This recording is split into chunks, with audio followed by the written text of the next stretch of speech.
Hey, well, back to you in today's video. We're going to have a look at the weather for the next 8 to 10 days. In today's video, that takes us up to the start of January. We'll also have a look at some further on in towards January at some longer range charts from the CFSB2. Could be hinting at something a bit colder for January, but actually we haven't got the next week to 10 days sorted out, so it makes you wonder where we should really be looking at the month ahead. It's a nightmare trying to pin down what's happening between Christmas and New Year. Absolute nightmare from the models. They are flailing about all over the place. All hinges on an area of low pressure coming through on Boxing Day and through into the 27th of December. For some reason, this area of low pressure is causing the most extraordinary amount of uncertainty within the models. They don't know how to place that area of low pressure.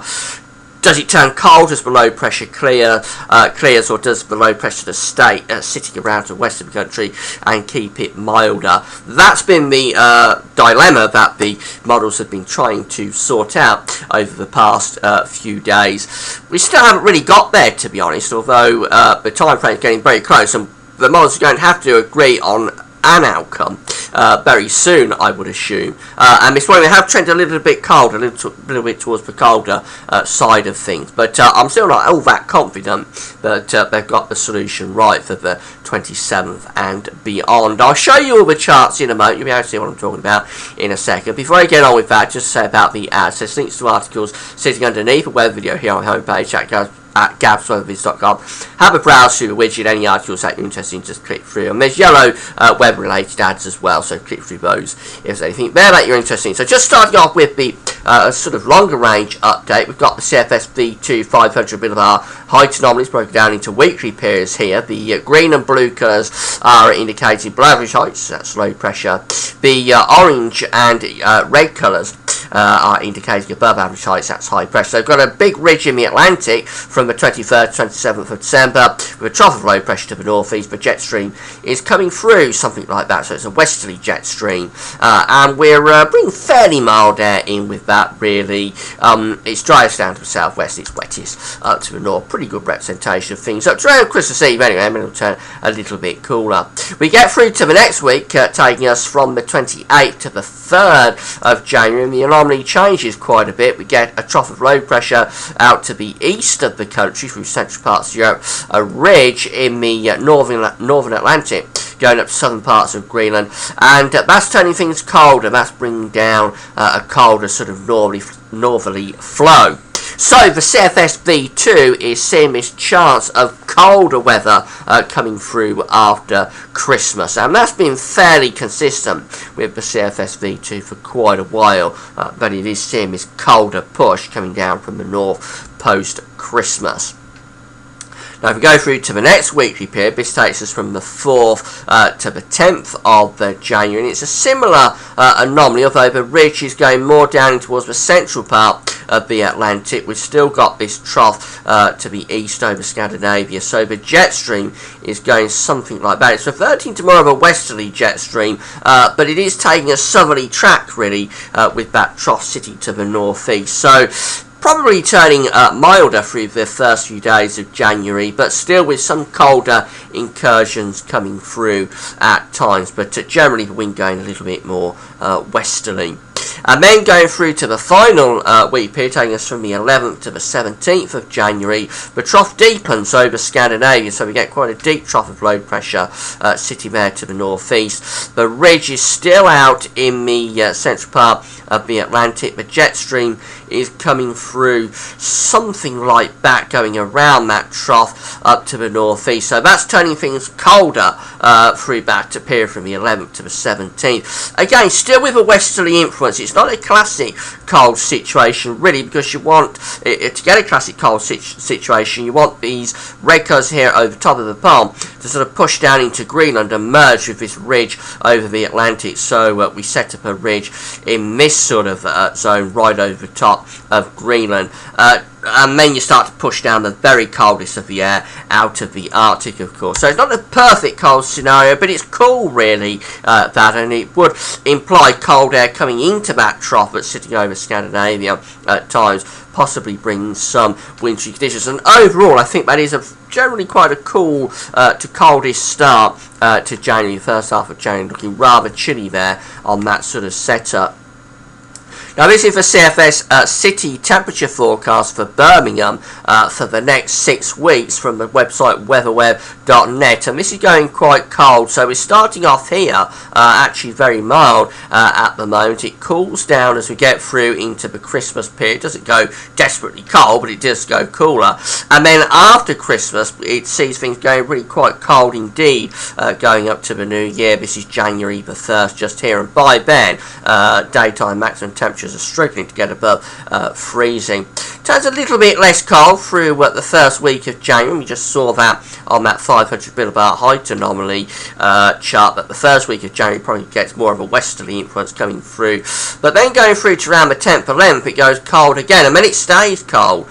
Really the temperatures are hovering, well, really around 1-2 degrees maximums all day as we go through into the second half of January. That's really a very cold month indeed, and it's not until we get to the very end of January and start of February that things begin to get a little bit milder. So that's 2 or 3 weeks of really quite cold weather that the CFS V2 is seeing in January. If I draw a line here from 0 Celsius, if I can draw a straight line, you'll see that through much of January, aside from the few days during the first week, much of January we're hovering around just above freezing really with those maximum temperatures, and many of the nights are going below freezing as well. So that's quite a cold month. I wouldn't say it's a severely cold month, but it's consistently cold really with that. Consistently 2-3 degrees below average would deliver us a colder than average January if that came off. These are the mean maximum temperatures broken down into weekly periods. This is the week ending the 4th of January. You see a cold week coming up there. Temperatures around 1, 2, 3, 4 degrees across most parts of the country. Interestingly, colder for England and Wales than it is for Scotland. The next weekly period, again, these are from the website weatherweb.net. These do change on a daily basis. The next weekly period, going up to the 11th of January, gets a little bit less cold. We just saw that on the graph. The first week of January does turn a little bit milder there, with temperatures getting somewhere back towards average. But the next week, the weekend in the 18th of January, is cold. Temperature maximums are coming out only around freezing for many parts of the country, just a little bit above freezing or around freezing throughout that weekly period. And the next week continues it into 25th of January, so that's pretty cold month being signalled here for January. The next week, the weekend 25th of January, temperature maximums are only hovering around freezing again, and then through to the weekend in the 1st of February, temperatures start to push up, but still cold, still a cold week, and that is a cold month being signalled there by the CFS V2 for January. Now these charts do change on a daily basis, so the idea is that you have to come back day by day to see how the model is trending, but certainly that is a pretty cold January, and compared to all the mildness that we've had through 2014, that would be quite a shock to the system if that came off. Clearly the CFS is seeing that northerly pushing down on the 27th, and it's seeing that as quite a fundamental change to the overall pattern. Have to see how it goes, because we haven't got the northerly really pinned down, and the GFS temperature and precipitation ensembles the next couple of weeks are telling the tale. Huge split here in the ensembles, starting from the 27th of December just here. So up to 27th we've got good agreement. We're starting off very mild. The red line is the 30-year average, starting way above average. Over Christmas we're going cooler, not desperately cold, but we do go cooler over Christmas. So a cool Christmas Day, cool Boxing Day, and then we get through to 27th, and we're bringing an area of low pressure through, and it's that low pressure that is causing the split. Now you can see the low pressure coming through with the precipitation spikes here, the rainfall spikes, and it's just how that low pressure develops and where it goes that is giving us the complications. Some members of the ensemble are mild through into a new year. This is the 1st of January just here.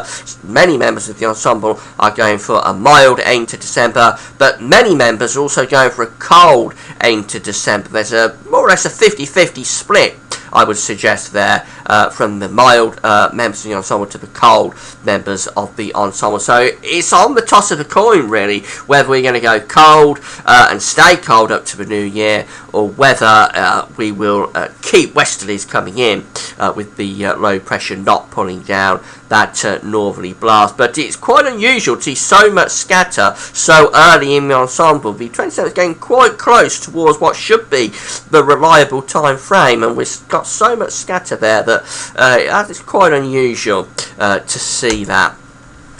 So if I show you the GFS generic chart, GFS operational generic chart for Saturday the 27th, this is midnight Saturday 27th, bringing that area of low pressure through. It's this low pressure, innocuous looking system, isn't it, really? It's that low pressure that is giving us all the confusion. That runs through midnight 27th, so it turns wet through Boxing Day, basically. It'll start off calm and frosty on Boxing Day, then turn wet. Bring that low pressure through, and where does the GFS operational take it? It takes it out to the east and pulls down this northerly across the country. So on Sunday the 28th, we are putting down a cold northerly. That's cold enough to turn things wintry, particularly in the north of the country. Quite a nice ridge in the Atlantic. Going through to Monday the 29th, we're still in that northerly flow. The low pressure going off into Denmark as a major system, taking severe gales through to there. We keep the winds in from the north. That could be feeding snow showers into northern and eastern parts of the country.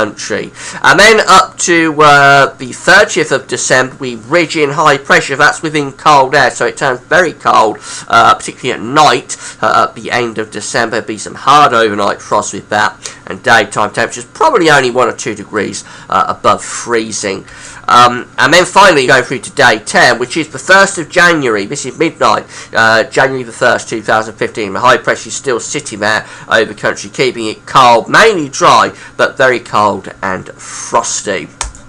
That's for GFS operational. This is for GFS parallel. This will become the main operational GFS model as we get through into January. That also has this northerly coming down across the country by Sunday the 28th. Takes the low pressure off to the east, brings down the northerly with the ridge in the Atlantic. That brings very cold air, or cold air down across the country with risk of snow showers for the north and the east. We'd have to watch out for some transitional snow as that low pressure is clearing away as well, probably, I think, because it's quite a dramatic switch into that cold air, so that could undercut and maybe produce some snow, probably not amounting to too much, but could produce some snow as we get through the 27th into 28th. By the 29th, the high pressure is reaching in, similar to the operational GFS, so it's turning drier. Still could be some snow showers in the north and the east, but it's turning drier, but it would be cold at night with some hard overnight frost.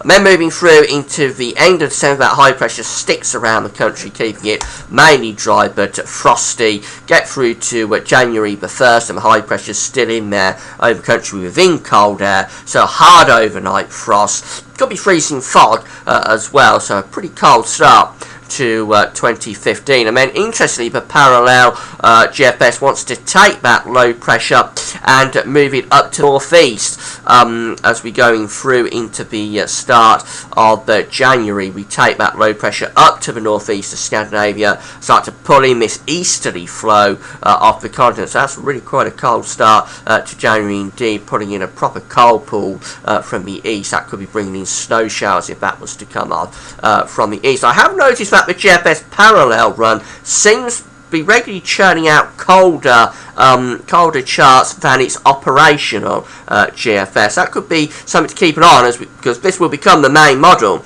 as we get through into January. It could be a flaw that the model is too cold, really, so that will be one to keep an eye on, whether that becomes a regular sort of feature with this new GFS model. These are the upper air temperatures for the 5th of January, very cold air coming in from the east within the -10 Celsius isotherm. That would be enough to bring quite a lot of snow in from the east, actually, so that's one to keep an eye on how that develops, but very, very speculative. The ECMWF with this area of low pressure on the 27th of December, major low pressure bringing wet and windy conditions. The ECM this morning is taking that low pressure down to the southeast and pulling in this cold north to northeasterly wind by Sunday the 28th. And then as we go through into The 29th of December, it ridges the high pressure through the country within cold air. So similar, actually, to the GFS. The ECM and the GFS seem to be in agreement. But as we go towards New Year, we keep it cold with high pressure sort of dominating after that northerly blast comes down on the 27th. And into the 28th. But I have to tell you that the ECM ensembles are just as split as the GFS ensembles with this. So whilst the operational ECM has trended colder, so I hope you keep it with me. It's a very complicated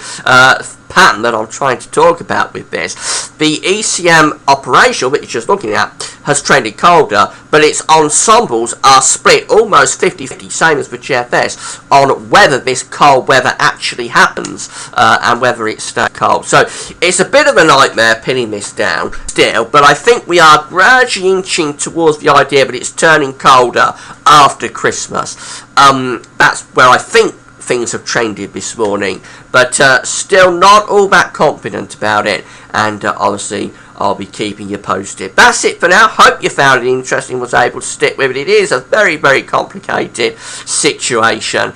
That's it for now. Thanks for watching. Do the final Christmas update this evening on the events page. That's it for now. Thanks for watching.